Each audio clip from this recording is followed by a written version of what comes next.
Hi guys, so if you've watched last week's video, you heard me talk about the top 5 things that I'm going to miss super much when I go back to Austria in about 2 months. So if you haven't seen it, I'll link it in the description down below. But today I'm going to be talking about the 5 things that I'm definitely not going to miss about Japan.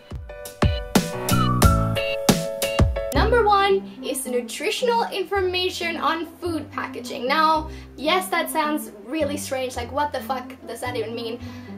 But seriously, how are there no regulations for this type of thing in Japan? I haven't looked them up, but it seems like there are literally none. You get so many products that have like either no nutritional information, random nutritional information you don't need, but it's kind of confounding and like really weird, and especially in Japanese like style products like Japanese sweets or just traditional kind of Japanese foods, they just will not tell you like how many calories, how much sugar, how much this, how much that. Like, it is so ridiculous. I don't know how they get away with it. Even if like normal products that kind of lump things together, so it wouldn't just say sugar, this and this, how many grams or whatever. They'll just like take sugar and some other components and then put them in one category, and then they'll tell you how many grams. But you're like, well, yeah, probably 99% of that is sugar, because right, that's why why you don't want to tell me, like, just straight out, because it's so much fucking sugar. But it's just ridiculous to me, and especially if you're like trying to eat healthy, it's kind of,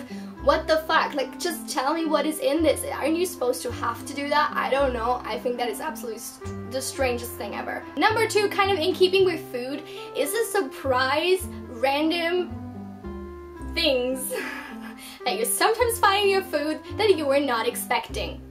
Here's one example. I love it when you open a packet of snacks and are really excited about it, and then there's surprise fish in it that you did not expect. So yes, I could have read the packaging better because there is a little picture of fish on there and it does say fish, but obviously I don't think about that. I'm just thinking like, oh, this is gonna be trail mix, and then there's fucking baby fish in it that just stare into my soul with their huge eyes, and I'm like, what did I buy? Why is this a thing? Like, just please do not do that. But even worse than that is when you buy like bento and then there's just like surprise spaghetti and like a meatloaf or like a sandwich. I'm like, who the fuck comes up with this stuff? Why would you put like just like a little bit of spaghetti into this sandwich that also contains like meat or shrimp or like other normal sandwich products, but then also spaghetti, because that definitely makes a ton of sense. Or the one time I was trying to buy like sweet little buns, like, you know, brioche type of things, and I bit into one and it just had like a random sausage and butter in it, and I was like, are you trying to murder me? This used to be my favorite snack and you just ruined it by putting a fucking sausage in it. Like,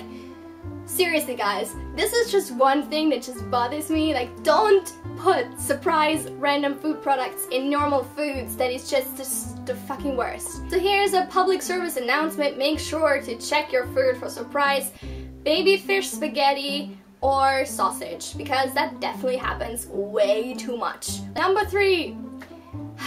Okay. I don't have a driver's license. I prefer not going by car places because it's bad for the environment, it's dangerous, yes, good on everybody who prefers biking over cars. But this system of biking on sidewalks in Japan, it is the worst idea in the history of bad ideas. A ton of people, especially in Tokyo, have bikes and go by bike everywhere because if everybody had a car, it would be fucking mayhem. So obviously it's usually easier to have a bike, especially for students. But then again, you also have like really small sidewalks and people that just like go with like so fast. It is so dangerous. I have gotten run over by people on bikes like literally a million times. And I will see them sometimes like going like serpentine things or like not really looking where they're going, and I'm like, this is the most dangerous thing ever. And I guess that they usually grow up on bikes, like they probably bike everywhere since they were like 4 years old, so they do have quick reflexes. So luckily to me, nothing has ever happened so far, but it is still like the worst idea ever. So many other countries have either manageable traffic systems where the bikes can also go in traffic, or like fucking bike lanes. Just like come up with bike lanes if you're trying to like, you know, increase the people biking everywhere. Just get them some bike lanes. But like letting them drive on a sidewalk that already only has like enough space for 2 people to walk next to each other and also have their shoulders touch. Like, what are you thinking? What is the process behind that? Because it's the worst idea ever. Number 4 are the fucking tissues in Japan. They're literally a joke. They're like a sign of like why you should not be actually having a cough or like a snotty nose.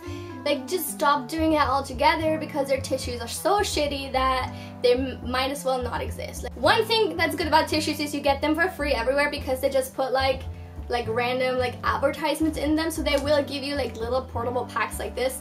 But honestly, let me just show you. Okay, this is also still a cool process. Like, opening these is fun.